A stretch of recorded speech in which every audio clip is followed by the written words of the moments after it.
এই জয়টিকে আপনি কিভাবে মূল্যায়ন করবেন? আমরা অপেক্ষায় ছিলাম আবার ইন্ডিয়াকে কবে হারাবো। তো আপনার কাছে কে সেরা? হামজা চৌধুরী, সুমিত আসার পর আবারও দর্শক কিন্তু স্বপ্ন দেখা শুরু করেছে। ভারতের শক্তি কমে গেল এখন নাকি বাংলাদেশের শক্তি বাড়বে? আমাদের প্লেয়াররা অনেক বেটার।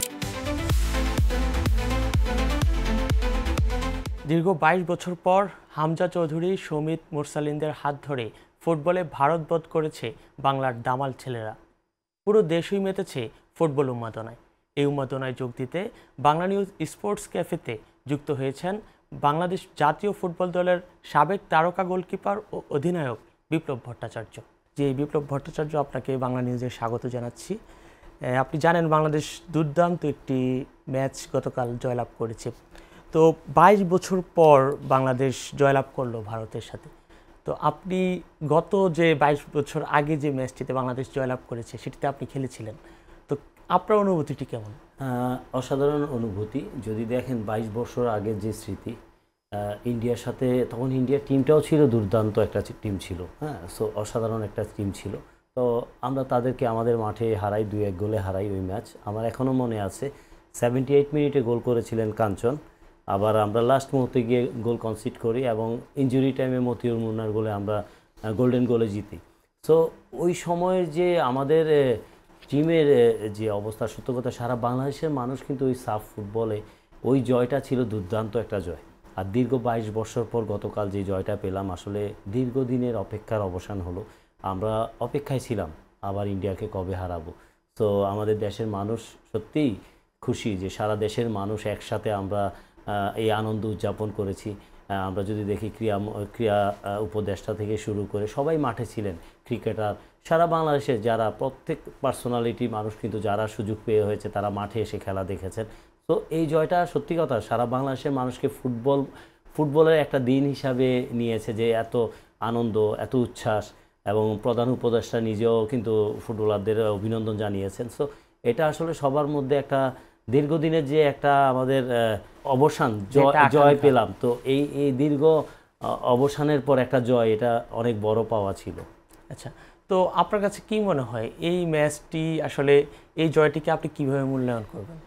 এই জয়টা যদি ধরেন আমাদের যে বর্তমান ফুটবল টিমটা যদি দেখেন, আমাদের বর্তমান যে কমিটি আছে, তাবিদ আউয়াল সাহেব আসার পরে কিন্তু উনি সবার আগে চিন্তা করেছেন জাতীয় দলটাকে শক্তিশালী করবে। তার জন্য কিন্তু হামজা চৌধুরী, সুমিত সোমের মতো প্রোফাইল প্লেয়ারকে কিভাবে আনা যায় দেশে, মানে আমাদের জাতীয় দলটাকে শক্তিশালী করা যায়। এবং আমাদের প্রবাসী অনেক খেলোয়াড় আছে যারা পৃথিবীর অনেক জায়গায় অনেক লিগ খেলছেন।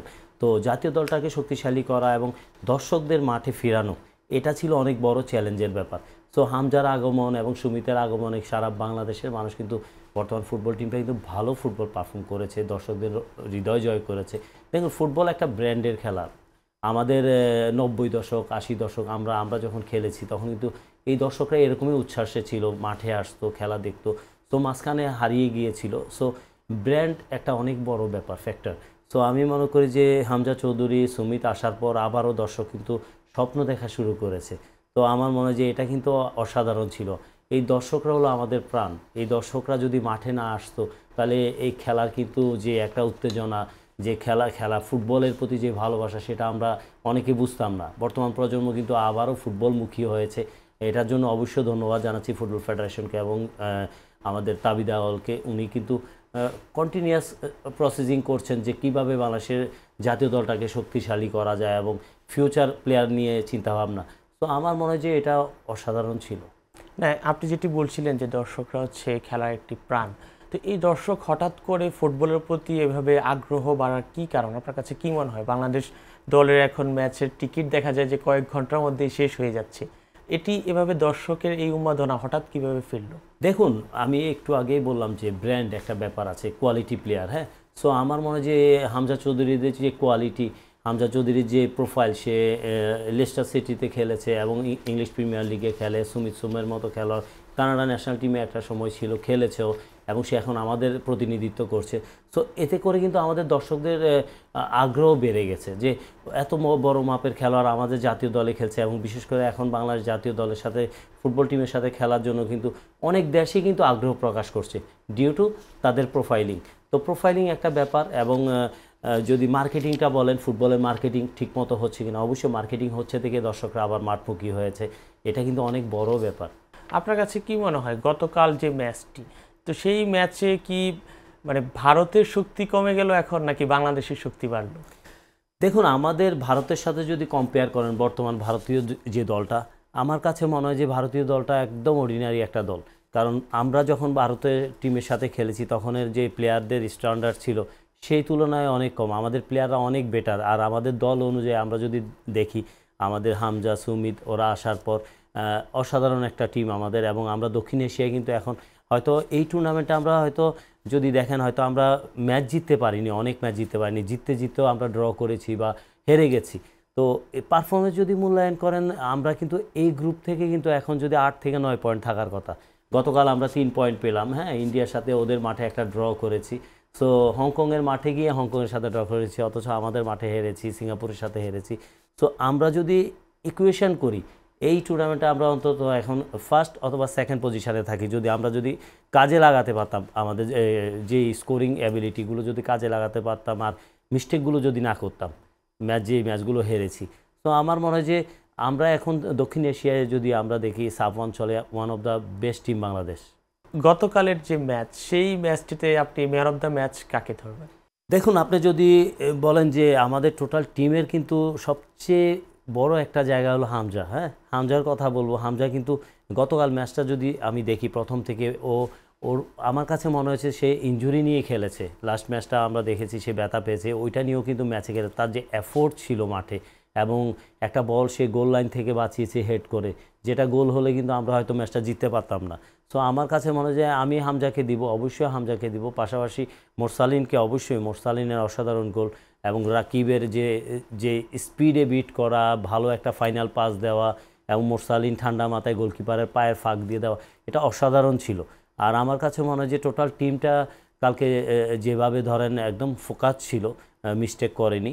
সো এই কনসেন্ট্রেশনটা যদি আমরা বিগত ম্যাচগুলোতে দেখতাম তাহলে হয়তো আমরা গোল কনসিড করতাম না। সো আমার মনে হয় যে গতকালের সবাই চেষ্টা করেছে হার্ড অ্যান্ড সোল মিস্টেক না করতে। তারপরেও কিছু কিছু মিস্টেক ছিল দেখার, মানে চোখে দেখার মতো। সেখানেও আমাদের খেলোয়াড়রা সেভ হয়ে, বিশেষ করে হামজা বলবো যে মিতুলের একটা বাজে পাস থেকে ওটা গোল হয়ে যেত, যদি হামজা ছিল বলে হয়তো আমরা সেভ হয়ে গেছি ওই তো সময়। এই মিতুল মারওয়ার কথায় যদি আসি, বাংলাদেশ দল ভালো একটি গোলকিপার পাচ্ছে না, সেটি নিয়ে অনেকেই বলছে বেশ কয়েকদিন ধরে। এবং আপনি যেটি বলছিলেন যে হামজা এক প্রকার বাঁচিয়ে দিয়েছে বাংলাদেশকে এবং মিতুল মারওয়াকে।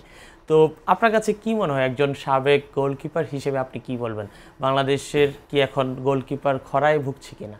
দেখুন, আসলে যদি এই কথা বলেন, আমি মিতুলের গোলকিপার কোচ ছিলাম, আমি 2 বছর কাজ করেছি। ও ডেফিনেটলি ভালো গোলকিপার।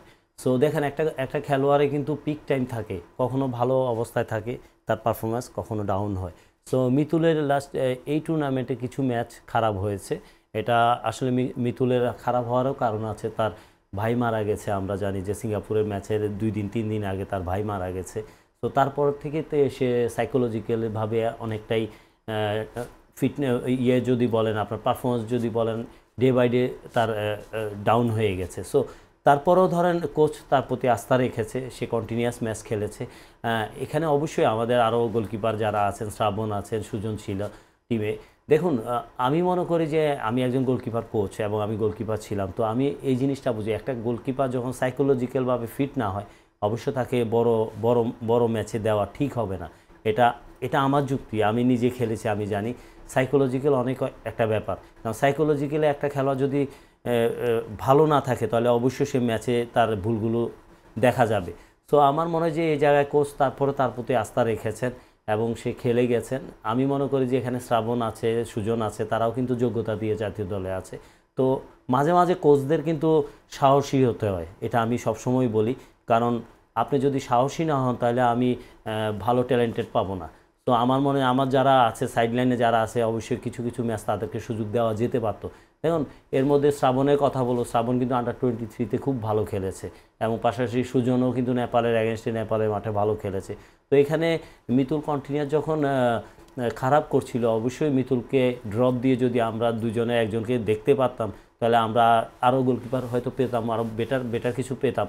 আনিসুর রহমান জিকো, তাকে নিয়ে আসলে অনেক আলোচনা চলছে, যদিও তিনি এখন দলে নেই। তো কি মনে হয় আপনার কাছে, কি মনে হয় যে তাকে কি আবার ব্যাক করানো যায় কি না? এই যে গোলকিপার মিতুল মারওয়া এখন যিনি আছেন, উনি নাকি জিকো, আপনার কাছে কে সেরা? দেখুন আমি আমি কিন্তু ওদের জিকো এবং আপনার মিতুল মার্মা তাদের সাথে আমি কাজ করেছি। জিকো আমি আমি যখন 2021-22 জাতীয় দলের গোলকিপার কোচ ছিলাম তখন তারা ছিল। জিকো কিন্তু তখন টপ ফর্মে ছিল এবং জিকো দক্ষিণ এশিয়ার সেরা গোলকিপারও হয়েছে। তার পারফরমেন্স ছিল অনেকে। আমরা এশিয়া কাপ খেলেছি, ইন্দোনেশিয়ার মাঠে ইন্দোনেশিয়ার সাথে ম্যাচ খেলেছি, মালদ্বীপের সাথে ম্যাচ খেলেছি, অসাধারণ পারফরমেন্স ছিল। এবং জিকো ধরেন ডেফিনেটলি বাংলাদেশের সেরা গোলরক্ষক এবং হয়তো দেখুন হয়তো কোনো কারণে সে জাতীয় দলের সাথে নেই। তো আমার বিশ্বাস যে খুব তাড়াতাড়ি সে আবার জাতীয় দলে ফিরবে। দেখুন জিকুর মতো গোলরক্ষক 1-2 দিনে তৈরি হয় না। তো জিকুর মতো গোলরক্ষক, ওর বয়স আছে এখনও, তার ফিটনেস যদি ঠিক থাকে অবশ্যই সে জাতীয় দলে ফিরবে।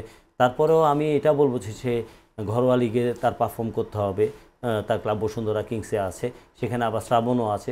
যেই থাকুক, আমার কথা হলো ম্যাচ যদি খেলে অবশ্যই জিকো কামব্যাক করবে। জিকো সে কোয়ালিটি আছে। আর জিকোর মতো গোলরক্ষক জাতীয় দলে থাকলে আমি মনে করি যে আমাদের গোলকিপিং জায়গাটা নিয়ে ভাবতে হবে না। আচ্ছা, হামজা সমিতরা যখন দেশে আসলো, তো এটা কি আসলে জাতীয় দলের অন্যান্য প্লেয়ারদের উপর এক ধরনের প্রভাব ফেলছে কিনা? দেখুন এটা তো খুশির ব্যাপার। হামজা সুমিত ওরা আমাদের বাংলাদেশি ভাই। হয়তো ইউরোপে তারা বড় হয়েছে, কেউ কানাডাতে বড় হয়েছে, ল্যাটিন আমেরিকায় বড় হয়েছে, কিন্তু দিন শেষে ওরা বাংলাদেশি। ওরা আসাতে আমাদের জাতীয় দলটা শক্তিশালী হয়েছে। আজকে দর্শকরা মাঠে এসেছে কারণ ওদেরকে দেখেই এসেছে। আমাদের কিন্তু মাঝখানে কোয়ালিটিফুল প্লেয়ারের অভাব ছিল। আমরা যদি দেখি দেন কোয়ালিটিফুল প্লেয়ারের অভাবের জন্য কিন্তু আমরা দীর্ঘদিন ধরে সাফের মতো জায়গায় চ্যাম্পিয়নশিপ পাচ্ছি না। তো হামজা এবং সুমিত আসাতে জায়ান আছে, এরপরও আরও বেশ কিছু খেলোয়াড় আছে যারা আপনার স্কাউটিংয়ের মধ্যে আছে ফেডারেশনে। সো আমার মনে হয় যে আমাদের জাতীয় দলটাকে শক্তিশালী করার জন্য এখন আমরা যত ভালো মানের প্লেয়ার পাই, আমাদের যারা বাইরে অবস্থান করছে দেশের বাইরে, তাদেরকে নিয়ে দলটাকে সাজানো। কারণ আমাদের দেশি খেলোয়াড় যারা আমাদের লোকাল লিগে খেলে, বাইরে যারা আছে তাদেরকে নিয়ে যদি আমরা একটা দল করতে পারি, অদূর ভবিষ্যতে আমরা দক্ষিণ এশিয়া না এশিয়ার মধ্যে আমরা ওয়ান অফ দ্য বেস্ট টিমের মধ্যেও আমরা চলে আসতে পারি। কারণ তার জন্য পরিকল্পনা নিতে হবে আমাদের। আপনি একজন সাবেক কোচ ছিলেন, তো বাংলাদেশের বর্তমান যিনি কোচ আছেন হেভিয়ার ক্যাব্রিয়ার, তো তার কোচিং স্টাইলটা আপনার কাছে কেমন লাগছে? দেখুন ওনার সাথে আমি 2 বছর কাজ করেছি। উনি যখন প্রথম আসেন তখন আমি ক্যাব্রেরার সাথে ছিলাম। উনি স্কাউটিং অনেক ভালো করেন, আপনার ইয়ুথ প্লেয়ারদের নিয়ে অনেক ভালো স্কাউটিং, প্লেয়ারদের সম্বন্ধে তার স্কাউটিং অ্যাবিলিটি খুব ভালো। দেখুন এক এক কোচের এক এক ফিলোসফি। সো আমি ওনার সাথে কাজ করেছি, এই নিয়ে আমি কোনো কমেন্টস করতে চাই না। কারণ দিন শেষে ওনার ব্যাপারে যাই হোক, যে ডিসিশানে হোক, সেটা নিবে হলো আমাদের ফেডারেশন, আমাদের টেকনিক্যাল কমিটি আছে। দেখুন পৃথিবীর কোচিং এমন একটা জায়গা যেখানে ধরেন আপনার পারফরমেন্স এবং আপনার দিন শেষে আপনার সাথে যে একটা কন্ট্রাক্ট আছে সেই কন্ট্রাক্টটা ফলো করা। সো ভালো হলে আপনাকে রাখবে, খারাপ হলে আপনার সাথে কথা বলে সুন্দরভাবে বিদায় দিবে। তো ওই ফিলোসফি আমি বিশ্বাস করি। আমিও একজন কোচ। সো আমি মনে করি যে অতীতে আমরা অনেক ভুল করেছি, যে আমরা যারা কোচদেরকে আনতাম অনেক সময় অপমান হয়েও গেছে। কিন্তু আমি বর্তমান প্রেসিডেন্টকে ধন্যবাদ জানাচ্ছি, উনি দেখছেন, ওনার সাথে একটা কন্ট্রাক্ট আছেন এবং দিন শেষে ওনাকে রাখা না রাখা ডিপেন্ড করবে হলো টেকনিক্যাল কমিটি, ফুটবল ফেডারেশনের। সো আমরা বাইরে থেকে অনেক কথা বলবো, দিন শেষে ডিসিশনটা ওনারাই নেবেন, ওনাদের কাছেই। সো আমরা যারা বাইরে আছি, আমাদের জাতীয় দল কোচিং স্টাফ যেই থাকবেন তাদেরকে আমরা সাপোর্ট করা প্রয়োজন। কারণ দিন শেষে ওরা আমাদের বাংলাদেশের সম্মানের জন্য লড়ছেন। তাদের হয়তো অনেক ডিসিশনে ভুল হবে, কিন্তু আমরা যারা বাইরে আছি তাদেরকে অবশ্যই সম্মানের চোখে দেখতে হবে।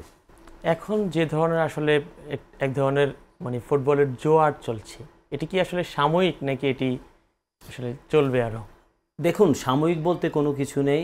সাময়িক ফুটবল পৃথিবীর জনপ্রিয় খেলা, বাংলাদেশের মানুষেরও জনপ্রিয় খেলা। তো ফুটবলের যে একটা ঐতিহ্য আছে আমাদের, সেই ঐতিহ্য আমাদের সাপোর্টাররা মাঝখানে হয়তো মুখ ফিরিয়ে নিয়েছিল, তারা আবার মাঠমুখী হয়েছে।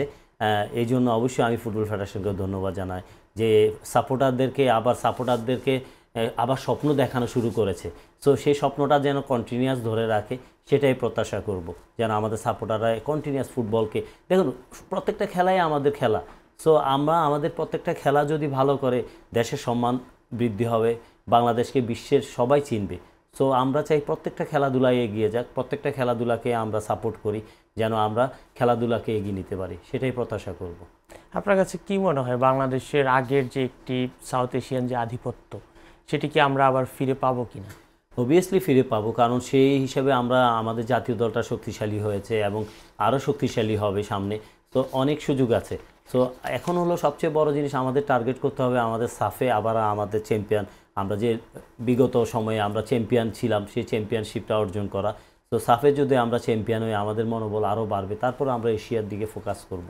আমাদের এখন বেশি বেশি ম্যাচ খেলা, আমাদের হোম গ্রাউন্ডে যদি আমরা জাতীয় স্টেডিয়ামে যদি বাইরের ভালো ভালো টিম এনে ওদেরকে হারাতে পারি, আমাদের র্যাঙ্কিংও ভালো হবে, আমাদের সাপোর্টাররাও কিন্তু মাঠমুখী হবে অনেক বেশি, সাপোর্টাররাও জীবিত হবে, কারণ সাপোর্টাররা ভালো ম্যাচ দেখতে চায় নিজের হোম গ্রাউন্ডে। তো আমার বিশ্বাস যে আগামীতে আমরা আরও দেখতে পারবো আমাদের হোম গ্রাউন্ডে ভালো ভালো দলের সাথে খেলবো এবং তাদেরকে হারিয়ে আমাদের র্যাঙ্কিংটা ভালো একটা অবস্থায় নিব, সেটাই প্রত্যাশা করবো আমি। আপনার কাছে একটু জানতে চাই যে আপনার জীবনের সেরা ম্যাচ কোনটি? সেটা নিঃসন্দেহে 99 সাব গেমস, যেটা নেপালকে আমরা হারিয়েছিলাম, ইন্ডিয়াকে হারিয়ে চ্যাম্পিয়ন হয়েছিলাম। ফার্স্ট সাব গেমস, যেটা প্রায় 15 বছর সাফের ইতিহাসে আমরা ফার্স্ট টাইম চ্যাম্পিয়ন হই। তো এটা আমার জীবনের স্মরণীয় একটা মুহূর্ত ছিল, সেটা নেপালে হয়েছিল। আর এরপরেও বেশ কিছু ম্যাচ আছে আমার, যেটা আমার একদম ডেবু ম্যাচ যেটা বলি সৌদি আরবের অ্যাগেনিস্টে, সৌদি আরবে 97, তারপরে 2002 বুসান এশিয়ান গেমসে চায়নার বিরুদ্ধে। সো অনেক ম্যাচ আছে, অসাধারণ কিছু কিছু ম্যাচ আছে, যেটা এটা আমার মানে অবশ্যই মেমোরিজের মধ্যে থেকে যাবে সারা জীবন। আমরা আসলে যতটুকু জানতে পেরেছি যে আপনি একটি চরম হতাশা নিয়ে দেশ ত্যাগ করেছিলেন এবং কম্বোডিয়ায় পাড়ি দিয়েছিলেন, এরপরে আবার দেশে ফিরে আসছেন। তো আসলে এই হতাশাটা আসলে কি নিয়েছিল? হতাশা না, আসলে কি মানে আমি একটু ব্রেক নিতে চেয়েছিলাম, দেশের বাইরে গিয়ে কোথাও কাজ করার চেষ্টা করেছিলাম। হ্যাঁ, কম্বোডিয়া গিয়েছি, 6 মাস ছিলাম আমি সেখানে, এবং ওইখানে একটা স্কুলে ইনভেক্টাস একটা স্কুল আছে, ওই স্কুলের ছোট একটা একাডেমি আছে, সেখানে কিছু বাচ্চাদের সাথে কিছুদিন ট্রেনিংও করিয়েছি। যদি ওইটা যদি ধরেন আমার সাথে যদি প্রফেশনালি কন্ট্রাক্ট হতো তাহলে আমি থেকে যেতাম। ওইটা সপ্তাহে 2 দিন ছিল, তো আমি ওদের সাথে এনজয় করতাম, ওইখানে ট্রেনিং করাতাম। আসলে বাংলাদেশের সত্য কথা যে ওই সময়টা আমি কারোর সাথে ইনভলভ ছিলাম না, কোনো ক্লাবের সাথে আমি ফ্রি ছিলাম, আর ওই সময় আমাদের ঘরোয়া লিগও চলছিল, তো যার জন্য আমার চলে যাওয়া। তো এরপর আবার আমি ব্যাক করি দেশে, গত 4-5 মাস আগে আমি ব্যাক করি আবারও কি দেশ ছাড়বেন কিনা? না, আমার কাজ আছে, ফিউচার আমি গোলকিপিং নিয়ে কাজ করব বাংলাদেশে, যদি সুযোগ হয় যে বাংলাদেশে থেকে আমি ভালো মানের গোলকিপার তৈরি করতে চাই, কারণ আমি একজন গোলকিপার ছিলাম এবং জাতীয় দলের সাথেও কাজ করেছি, আমার প্রিভিয়াস যে রেকর্ড। সো আমি চাই যে ফিউচারে ভালো মানের গোলকিপার তৈরি করব, যেন আমি বাংলাদেশকে উপহার দিতে পারি। আপনি জানেন যে এক সময় আসলে আপনার প্রতিপক্ষ বলা হয় যে গোলকিপারকে, আমিনুল হক, তিনি এখন রাজনীতিতে বেশ সক্রিয় এবং ভালো অবস্থানে আছেন, সামনে জাতীয় নির্বাচন করবে। তো তার এই অবস্থান, তিনি একজন জাতীয় সাবেক গোলকিপার, কিন্তু আপনি একজন জাতীয় সাবেক গোলকিপার হিসেবে এখনও আমাদের জানা মতে এখনও কোনো ধরনের স্থায়ী চাকরিতে নেই এবং বাংলাদেশের কোনো কোচিং স্টাফের সাথেও আপনি নেই সেভাবে কাজের ক্ষেত্রে। এটি কি আসলে আপনি কীভাবে দেখছেন? না, আমিনুলকে অবশ্যই স্বাগত, যে আমি সবসময় শুভেচ্ছা জানাই, এবং আমিনুল আমার কলিগ ছিল, এবং আমি আসার পর কিন্তু আমিনুলের সাথে আমার দেখা হয়েছে কিছু খেলার মাধ্যমে। সো আমিনুলকে অবশ্যই ধন্যবাদ জানাচ্ছি, সে এখন রাজনীতি নিয়ে ব্যস্ত আছে, সে একটা দলের হয়ে হয়তো সামনে নির্বাচন করবেন, তার জন্য শুভকামনা রইল। দেখুন, আমিনুল রাজনীতিতে পছন্দ করেছে, রাজনীতিতে গেছে। আমি অ্যাজ এ ফুটবলার ছিলাম, আমি বাংলাদেশের জন্য দীর্ঘ সময় আমি 16 বছর জাতীয় দলে গোলকিপিং করেছি, এবং আমার যদি কেরিয়ার দেখেন প্রায় 24 বছর কেরিয়ার। সো আমি আসলে রাজনীতি পছন্দ করি না, আমি পছন্দ করি খেলাধুলার সাথে থাকতে। আমি মনে করি প্রত্যেকটা দলের মানুষই আমার জন্য দোয়া করেছেন বলে আজকের আমি বিপ্লব। প্রত্যেক দলের মানুষের প্রতি আমার ভালোবাসা আছে, আর আমি চাই আমি রাজনীতি বাইরে থেকে খেলাধুলার সাথে থাকতে। তারপরেও আপনি একটা অভিজ্ঞ জাতীয় কোচ ছিলেন, গোলকিপার ছিলেন, সেই হিসেবে আপনার যে দেশে কোনো ধরনের কোচের চাকরি না পাওয়া, সেটিকে আপনি কি হতাশা? দেখুন, আমি এখন হতাশ নই, কারণ দেখুন এটা হলো কি আপনি কাউকে দায়ী করবেন? না, আমি কাউকে দায়ী করছি না, কারণ হয়তো আমার মাঝখানে আমি কাজ করিনি, কিন্তু আবার কাজ করার অপশন আছে আমার হাতে। তো আমি মনে করি যে হতাশ হওয়ার কিছু নাই। দেখুন, ভাগ্য আমার যেটা আছে সেটাই হবে, এটা হয়তো গড হয়তো আমার কপালে আরও ভালো কিছু রেখেছেন। তো আমি অপেক্ষা করছি, হয়তো সেই অপেক্ষার হয়তো অবসান হবে খুব তাড়াতাড়ি। তো আমি বিশ্বাস করি যে আমার প্রতি কনফিডেন্স আছে যে আমি অবশ্যই আমার লক্ষ্যে পৌঁছতে পারবো। যদি আপনাকে আবারও বাফুফে থেকে ডাক আসে আপনার প্রতি? এটা অবশ্যই সৌভাগ্যের ব্যাপার, অবশ্যই আমি কাজ করতে চাই, সেটা যেখানে হোক, ফুটবল ফেডারেশন হোক, ক্লাবে হোক, যেখানে হোক আমি কাজ করতে চাই। সবচেয়ে বড় জিনিস আমার আমার যে আমার যে নেম ফেম, আমি একজন গোলকিপার ছিলাম, সাবেক অধিনায়ক ছিলাম। আমার দায়িত্ব দেশের জন্য কিছু রেখে যাওয়া। আমার ভবিষ্যৎ যে লক্ষ্য, যে একটা গোলকিপিং প্রজেক্ট যদি করতে পারি ফিউচারে, যেন বাংলাদেশের জন্য ভালো ভালো গোলকিপার তৈরি করে দিয়ে যেতে পারি, সেটা হবে আমার সবচেয়ে বড় অর্জন। যারা যুব ফুটবলার আছে তাদের পেশাদারিত্ব মানসিকতা বাড়াতে আসলে কি করা প্রয়োজন? দেখুন, আমি মনে করি যে যারা নতুন জেনারেশন আছে, যারা ফুটবলমুখী হচ্ছেন, ফুটবল খেলবেন, সবার আগে একটা জিনিস চিন্তা করতে হবে, পড়াশোনার পাশাপাশি খেলাধুলাটাকে সিরিয়াসলি নিতে হবে। আর যত বেশি সম্ভব মোবাইল আসক্তি থেকে বাইরে থাকতে হবে। কারণ আমি এই জন্য বলবো, বর্তমানে কিন্তু আমরা কিন্তু মোবাইল আসক্তিতে বেশি বেড়ে যাওয়াতে কিন্তু বাচ্চারা খেলাধুলার প্রতি ইয়ে হচ্ছে না। আর আমাদেরও ভালো বেশি বেশি মাঠ তৈরি করা উচিত, যেন বাচ্চারা খেলাধুলার সাথে জড়িত হয়। কারণ প্রফেশনালি যদি খেলোয়াড় হতে হয়, অবশ্যই কনসেন্ট্রেশন করা উচিত পড়াশোনার পাশাপাশি 100%।